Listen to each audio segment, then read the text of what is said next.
What's up, guys? Welcome back to Book Demystified. Here's something most personal finance books won't tell you. Your money problems probably aren't about spreadsheets or budgets. They're about trauma, childhood experiences, and the weird emotional baggage you've been carrying around since you were a kid watching your parents fight about bills. That's the radical premise of Finance for the People by Paco de Leon. And it's why this book feels completely different from every other finance guide collecting dust on your shelf. De Leon isn't here to shame you about your latte habit or tell you to just make more money.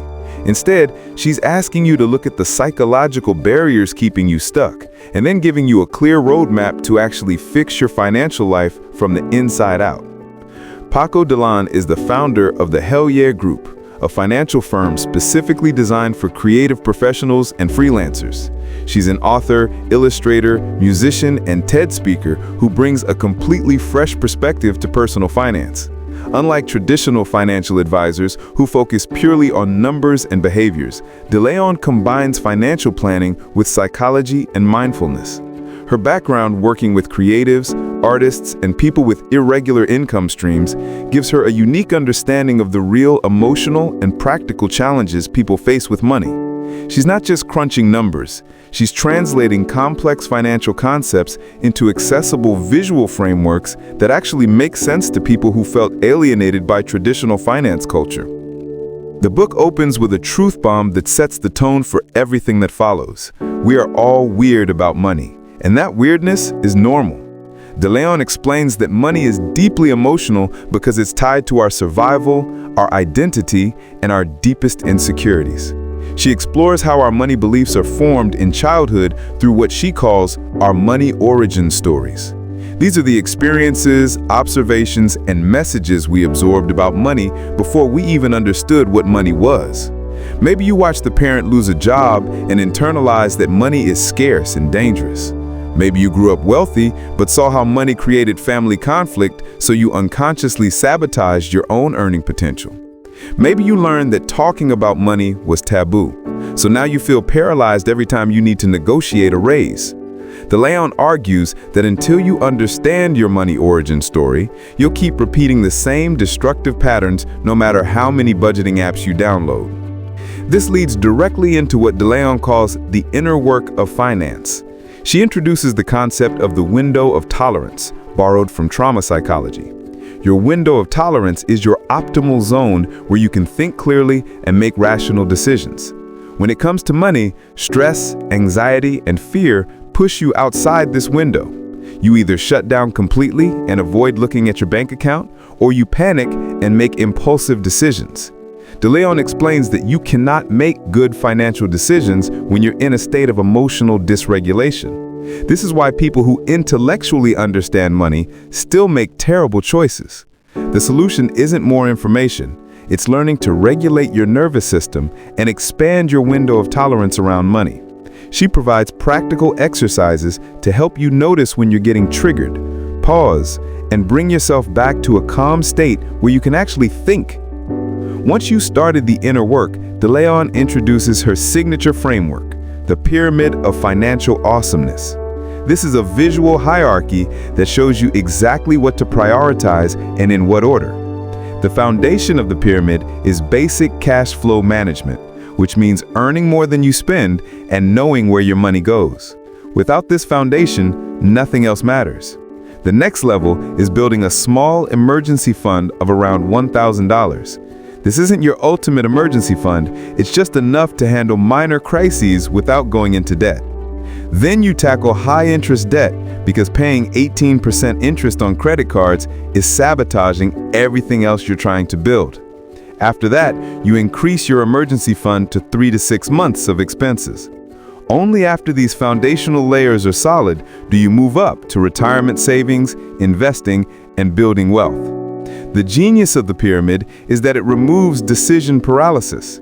People often try to do everything at once, investing while drowning in credit card debt, saving for retirement while having no emergency cushion. The pyramid tells you exactly what to focus on right now based on where you are. De Leon also tackles one of the most important and overlooked aspects of personal finance, the relationship between your financial life and your sense of self-worth.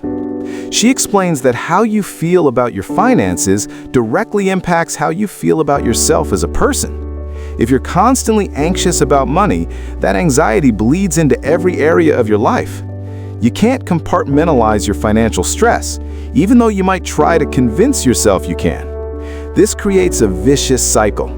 Poor financial choices lead to shame, shame leads to avoidance, avoidance leads to worse financial outcomes, and worse outcomes lead to more shame. Breaking this cycle requires self-compassion and treating yourself with the same kindness you'd show a friend. De Leon emphasizes that being financially responsible doesn't mean being perfect. It means being aware, taking small, consistent actions, and forgiving yourself when you mess up. The book also dives deep into practical systems and rituals. De Leon introduces the concept of financial time blocking, where you schedule specific times each week or month to handle your finances.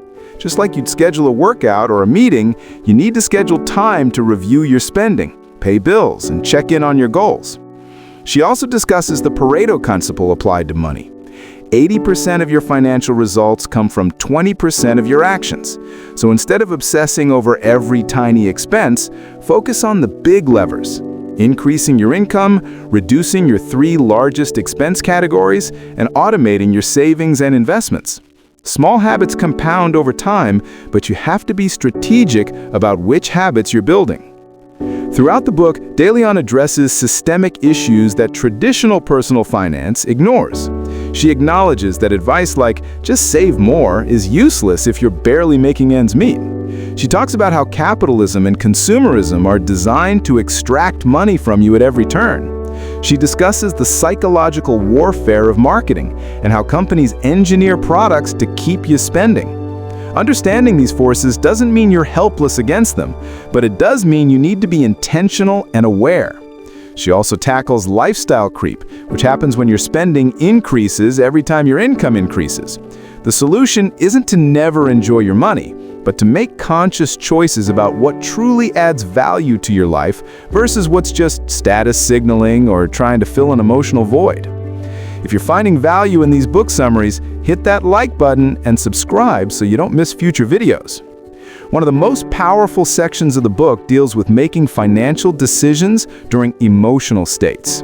De Leon explains that when you're stressed, anxious, or scared, your brain literally cannot access the rational thinking parts that help you make good choices. Your amygdala takes over and triggers fight or flight responses.